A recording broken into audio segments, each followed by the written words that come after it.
respected seniors, chairman, senior members of the committee, president, secretary of the bar, my senior colleagues, my colleagues.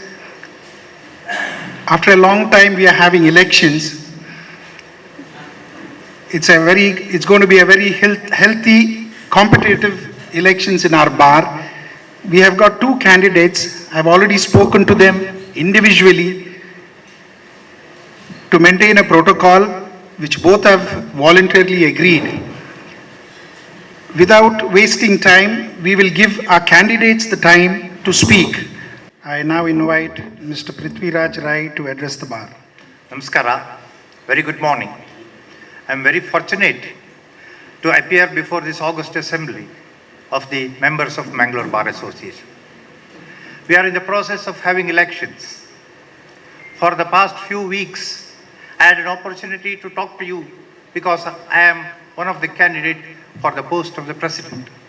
During these discussions, I had the opportunity to understand more fully the problems faced by the members of this association. I am very confident now, after having discussions with you at different levels, individually, collectively, and today we have a gathering of the members. After all these talking and exchange of views, I am very confident that I have felt the pulse of the members of Mangalore Bar Association. Most of the members have suggested to me and discussed with me relating to the issues concerning our profession. Some of the junior members, particularly, they are perturbed about maintaining dignity of the profession, creating circumstances in which fearlessly one can profess his profession. We face impediments while we attend in a court of law, while attending quasi-judicial authorities or a government authority, or when we face for a copy before the copying clerk, different stages, even when we talk to our client in our chamber, or in all these circumstances, we will be doing our professional duty. When lawfully we do the professional duty, sometimes some officers or some persons will cause impediment, will put restrictions, will not give opportunity, and particularly that is felt by the junior members. In such a situation, where an advocate is not allowed to freely express, fearlessly expose the case of his client, that is not the problem of that particular individual. That is the problem of this community. So, what the members have felt and told me is that in such a situation, the Bar Association shall take the responsibility of protecting the interest of the advocate. It is an action which will be taken by the association to protect the community interest. Another important aspect which was highlighted to me during the discussions by some of you is that, of course, our Bar Association is taking steps to provide continuing legal education for the advocates who are interested in it. But what is felt by the members is that this process should be a continuing, ongoing process. There should not be break in it. Repeatedly, we should hold conferences, seminars, discussions, talks by authorities from outside as well as authorities from our own Bar Association. This will enhance the capabilities of the advocates if it is an ongoing process. Another important aspect which is suggested to me is that relating to emerging areas of practice.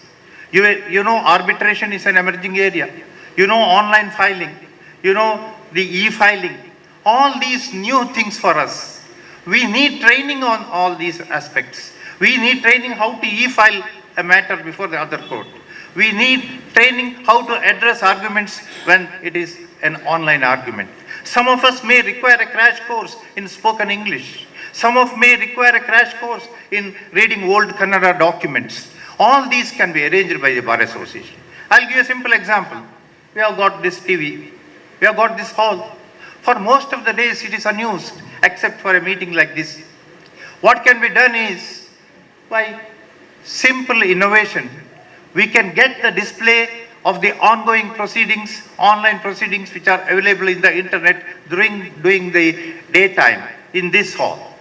Members of the bar who do the work in the court halls, whenever they are free, they can come here and watch the proceedings.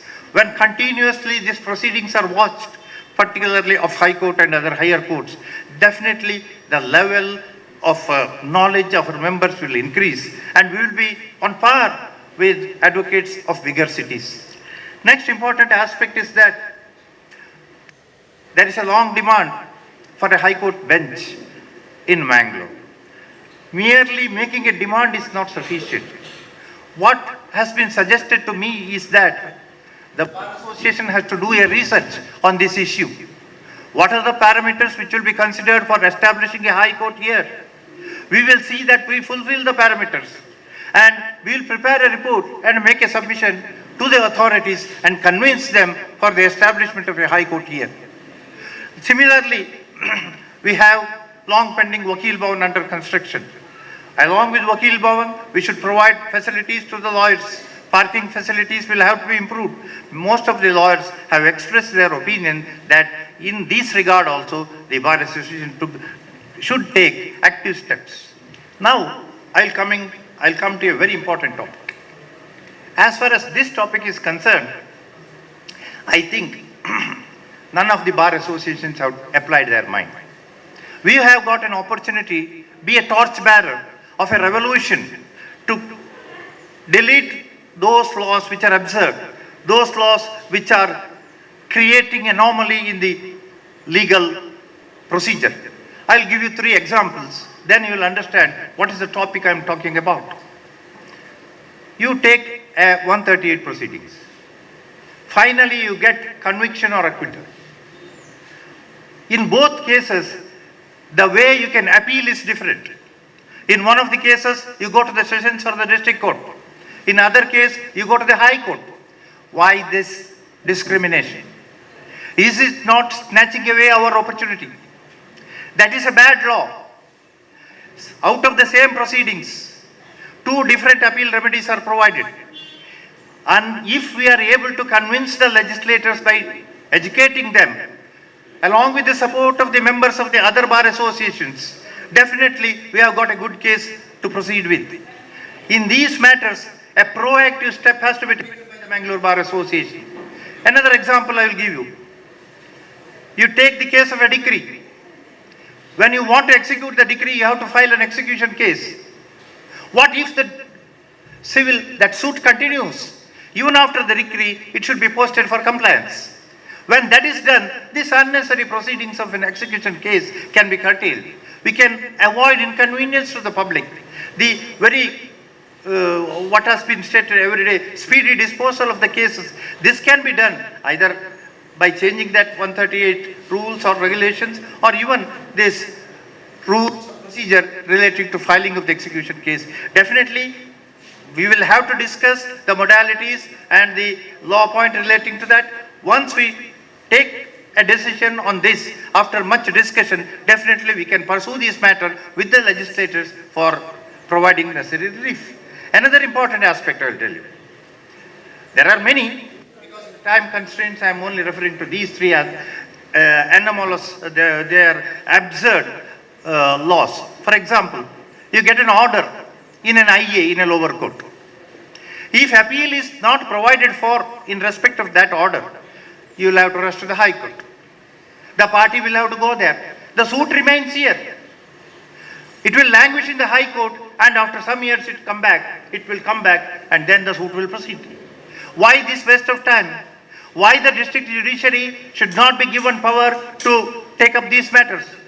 Why the senior civil judge court who is capable or who is having the capacity to entertain the appeal in respect of a suit cannot be given power? So these are the things which we have to understand to proceed with. My dear friends, these are the views expressed by different members.